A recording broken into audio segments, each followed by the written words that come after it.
اور اس کے باہر بھی ہو. یعنی جو آپ کا ایک عام قاری ہے اگر پڑھنا چاہے تو اس کی دلچسپی اس باہر والی کہانی سے رہے گی, اور جو ہی ذرا تھوڑا سا جس کا ذوق اعلیٰ ہوگا وہ اس کے اندر جو چراغ روشن ہے وہ آپ کے اندر بھی چراغ روشن. یہ بالکل ایسا ہی ہے جیسے آدمی 2 سطحوں پہ جیتا ہے کم از کم. ایک آدمی جسم کی سطح پہ جی رہا ہوتا ہے, ایک آدمی روح کی سطح پہ جی رہا ہوتا ہے. تو وہ جو افسانے کی روح ہے وہ دراصل اس کے اندر سے بڑے معنی برآمد کرنے کا ایک عمل ہوتا ہے, اور یہ وہی لکھ سکتا ہے جو لفظ کو سمجھتا ہو اور اس کی دھڑکنوں کو محسوس کرتا ہو.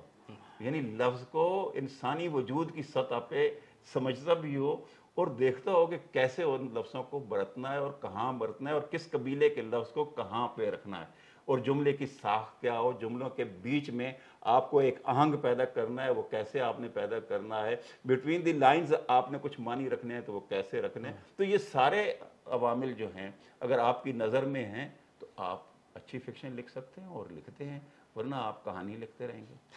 بہت اچھے. اچھا سر, آج کا لکھاری جو موجودہ ابھی نئے لکھنے والے ہیں ان کو آپ کہاں دیکھ رہے ہیں؟ کیا وہ اپنے تمام تر لوازمات کو پورا کر کے لکھ رہے ہیں یا ویسے ہی قلم اٹھایا اور شروع ہو گئے؟ دونوں طرح کے لوگ ہیں, میں نے یہ دیکھا.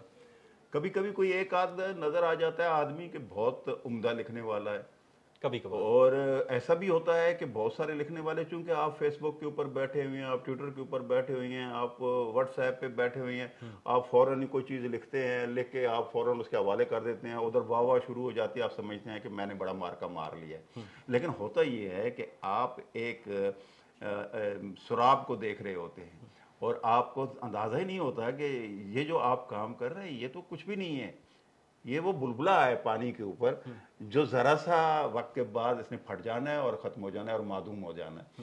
تخلیق کا تو ایک پورا پروسیس ہے, اس کے ساتھ رہنا پڑتا ہے, اور جو بھی اس کے ساتھ رہا ہے, جو بھی ہمارے بعد آنے والے بھی ایسے لڑکے موجود ہیں, جو بھی اس کے ساتھ رہا ہے اس نے اسے ضرور عطا کیا ہے, اور کوئی نہ کوئی نئے رخ سے وہ آگے آپ کے سامنے آتا ہے. میں حیران ہوتا ہوں جب بھی حلقہ رواب ذوق میں جاتا ہوں, میں نے یہ دیکھا ہے, میں نے یہ آپ دیکھ لیں اپنے تعلیمی اداروں کی صورتحال میں, اس میں سوشل سائنسز کے اوپر بہت کم لوگ اسٹوڈنٹس ہونا شروع ہو گئے تھے, ایک زمانہ آیا, پھر اب آہستہ آہستہ وہ آ رہے ہیں اس طرف. لیکن وہ میں نے یہ دیکھا کوئی سارے جو ہے وہ کیا پڑھ رہے ہیں, کوئی MBA پڑھ رہا ہے, کوئی انجینئرنگ کی طرف جا رہا ہے, کوئی ڈاکٹر بن رہا ہے, کوئی اس طرح کے جو جسے آپ کہہ لیں کہ آدمی سے زیادہ وہ ٹیکنیکل شعبے جو تھے ان کی طرف زندگی. لیکن حلقہ رواب ذوق میں دیکھتا تھا کوئی نہ کوئی نوجوان آ جاتا تھا, اتنی اچھی غزل سناتا تھا, اتنی اچھی نظم سناتا تھا, اتنا اچھا وہ افسانہ آ کے پڑھ جاتا تھا. تو میں نے کہا جب تک یہ اردو موجود ہے اس کے اندر بھی تو قوت ہے نا, اس کی اپنی قوت ہے, جو اس زبان کے ساتھ جڑتا ہے اس کی اپنی تخلیقیت اس کے اوپر چڑھ دوڑتی ہے. یہ بڑی اہم بات مجھے یاد ہے, اپنے ایک معروف لکھنے والے نے کہا تھا کہ اس زبان کی اپنی مابعد طبیعت ہے. تو یہ جو مابعد طبیعت اس کی ہے نا, جو اس کے ساتھ جڑتا ہے وہ اسے عطا ہوتی ہے. آپ یہ دیکھ لیں وہ لوگ جن کا مذہب اسلام نہیں تھا وہ بھی اگر اس زبان کے ساتھ جڑے ہیں تو اس کی مابعد طبیعت کے جو اس کی جہت ہے اس کے حوالے سے جڑے ہیں, اور انہوں نے بہت اہم آپ کو فن پارے دی ہیں. تو یہ اس زبان کی خوبی ہے کہ آپ اس کے ساتھ جڑتے ہیں تو آپ پہ ایک اور کرم ہو جاتا ہے, اور آپ ایک اچھے تخلیقار بننے کے آپ کے اندر امکانات پیدا ہونے شروع ہو جاتے ہیں. بس صرف یہ ہے, شرط یہ ہے کہ آپ کتنے خلوص کے ساتھ اس کے ساتھ جڑیں. یہ چیز ہے. اچھا سر, سوشل میڈیا کے حوالے سے سر آج کل ایک ایپ ہے AI کے نام سے, اس پہ ایک آپ عنوان آپ اس کو بھیجیں, وہ آپ کو ایک مکمل افسانہ آپ کو بنا کے دے دیتا ہے. سر اس نے کس حد تک یہ بہت اچھا ہوا کہ یہ ہو گیا, اور اس سے یہ ہوگا کہ جتنے میڈیاکر ہیں نا وہ ایلیمینیٹ ہو جائیں گے. جو جینوئن ہوگا وہ رہے گا, اس لیے کہ جو کچھ لکھا جا چکا ہے جی اس کا ڈیٹا تو جمع ہو سکتا ہے, اور وہ جو ہے وہ AI اسے لے لے گی. AI وزن بھی سمجھنے لگی ہے, جی, اور AI شاعری بھی کر لے گی, AI کہانیاں بھی لکھ لے گی. لیکن اس کی جو انسان موجود ہیں اس ہمارے ہاں اس زمین کے اوپر، جو کہانیاں انہوں نے لکھی ہیں ویسی تو وہ لکھ لے گی، لیکن جو آنے والا آدمی ہوگا، جو جینوئن تخلیق کار ہوگا، وہ تو لکھے گا ہی وہی جو نہیں لکھی جا چکی۔ تخلیق کا تو مقصد ہی یہ ہے، جیسے ناول کا مقصد یہ ہے کہ اس میں ناولٹی ہو، تخلیق کا مقصد بھی یہ ہے کہ وہ نئی چیز ہوگی، تو نیا لکھنے والے کا تو کوئی مسئلہ نہیں ہے، لیکن اس کے لیے بڑا سہولت یہ ہو گئی ہے کہ بہت سارا کچرا صاف ہو جائے گا اور اس کی جگہ پہ جو جینوئن لکھنے والے ہیں وہ آپ کے سامنے آئیں گے۔ یہ جو محتاج رہے گی اے آئی اس کی بھی، یہ میرا خیال ہے، ممکن ہے میں نادرست ہوں۔ سر اے آئی پہ بھی تو کسی نے اس کو کچھ بتایا ہے تو اس نے جی ایسا ہی ہوتا ہے، اس کے پیچھے ڈیٹا موجود ہے جو پروسیسنگ کرتا ہے، ظاہر ہے اس کی کئی جو جہتیں ہیں وہ اسے کھنگال سکتا ہے، اس کے پاس ابھی تو اس کی محسوسات بھی وہ آپ کو رد عمل دے سکے گا، اور بہت سارے اس کے جہتیں جب یہ نیا آیا نا آپ کے پاس کہ جی دیکھیں ای بک آ گئی تو انہوں نے کہا جی یہ سارا کچھ ختم ہو جائے گا، ٹھیک ہے لکھنا پڑھنا یہ وہ سارا وہ آپ بولیں گے تو وہ لکھ لے گا، لیکن آپ دیکھیں اس کے باوجود آپ مغرب کے اندر چلے جائیں کسی جگہ، وہ کتابوں کی دکانیں ختم نہیں ہوئی ہیں، کتابیں پھر بھی اٹھاتے ہیں۔ اچھا پھر آپ جا کے مثلا ریختہ پہ چلے جائیں یا کسی پہ چلے جائیں تو میں یہ دیکھتا ہوں کہ وہاں بھی پڑھنے والے بے تحاشا ہے اور وہاں سے ای بکس پڑھ رہے ہیں، تو اس کا مطلب یہ ہے کہ یہ جو پڑھنے کی للک ہے لوگوں کے، یہ جو جنون ہے یہ تو رہے گا، جب یہ رہے گا تو لکھنے کا جنون بھی رہے گا، اور لکھنے کا جنون ایسا نہیں ہوگا کہ آپ وہی لکھیں جو پہلے لکھا جا چکا ہو۔ یہ جو چبائے ہوئے یہ نوالے ہیں اگر آپ انہیں ہی چباتے رہیں گے تو پھر تو بات آگے نہیں بنے گی۔ تو لکھنے کے لیے پہلے آپ سوچئے کہ آپ لکھنا کیوں چاہتے ہیں، مشہوری کے لیے نہیں، یہ آپ کے وجود کا تقاضا ہونا چاہیے، اور جن کے وجود کا تقاضا ہوگا وہ اپنی راستہ خود نکالتے چلے جائیں گے۔ ہمیشہ صاحب آپ کا بہت شکریہ، آپ نے وقت نکالا، آپ تشریف لائے۔ جی ناظرین، ہمارے پروگرام کا وقت ختم ہوا، آپ نے حمید شاہد صاحب کی باتیں سنی، ان سے فیض یاب ہوئے، کمنٹ میں ضرور بتائیے گا۔ ملتے ہیں ناصر علی کی بیٹھک میں اگلے مہمان کے ساتھ، اپنا بہت خیال رکھیے گا، اللہ حافظ۔